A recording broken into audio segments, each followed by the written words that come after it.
Salam əziz izləyicilərim, kanalıma xoş gəlmisiniz. Bugünkü videomda çox dadlı mürəbbə ilə piroq hazırlamışam. Sizinlə də paylaşmaq istədim. Tez bir vaxtda hazırlaya biləcəyiniz umaclı, mürəbbəli, çox dadlı bir piroqdur. İndi keçək hazırlanma qaydasına. Piroq üçün mən şaftalı mürəbbəsindən istifadə elədim, amma siz öz zövqünüzə görə istədiyiniz şirəsi olan mürəbbədən piroqu hazırlaya bilərsiniz. Şaftalı mürəbbəsini süzgəcdən keçirdib şirəsini meyvələrindən ayırıram.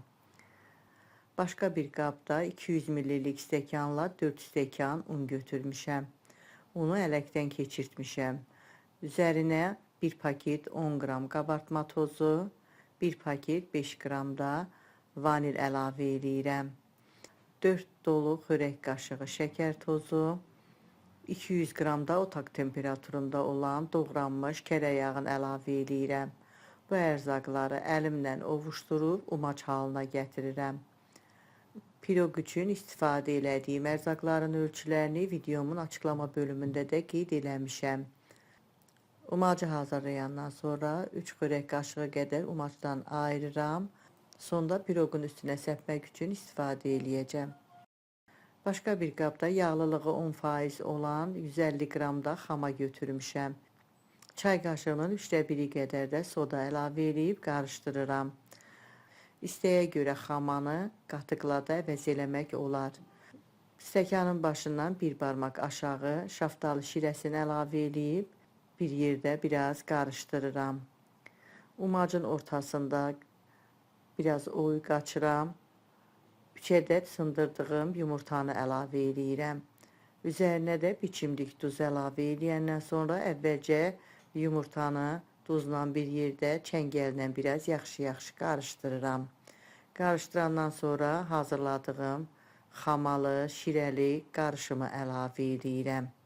Videoda göstərdiyim kimi əvvəlcə kənarlardan ortaya doğru umacdan gətirib qarışdırıram. Belə çox rahatlıqla qarışdırmaq olur.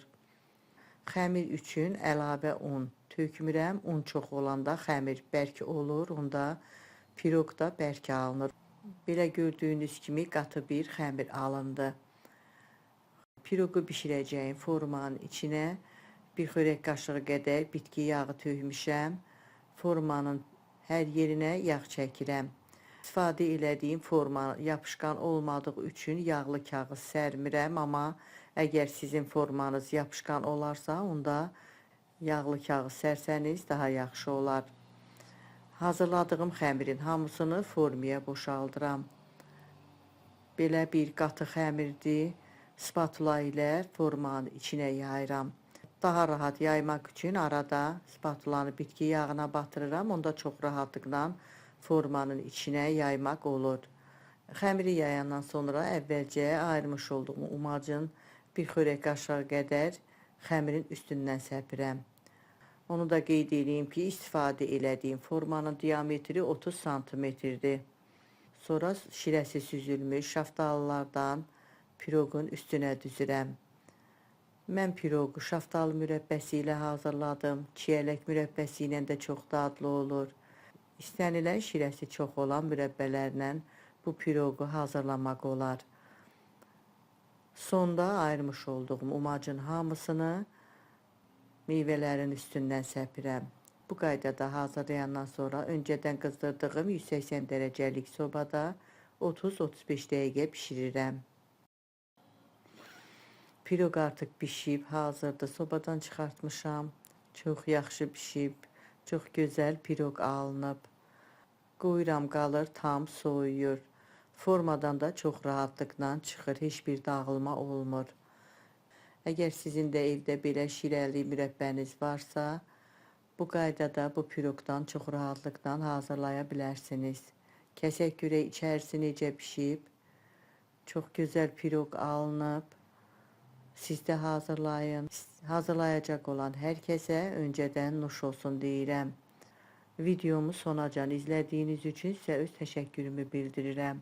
Əgər bu videomda sizin üçün faydalı oldusa, izlədikdən sonra bəyənməyi, Şərh bölümündə öz fikirlərinizi mənimlə bölüşməyi unutmayın.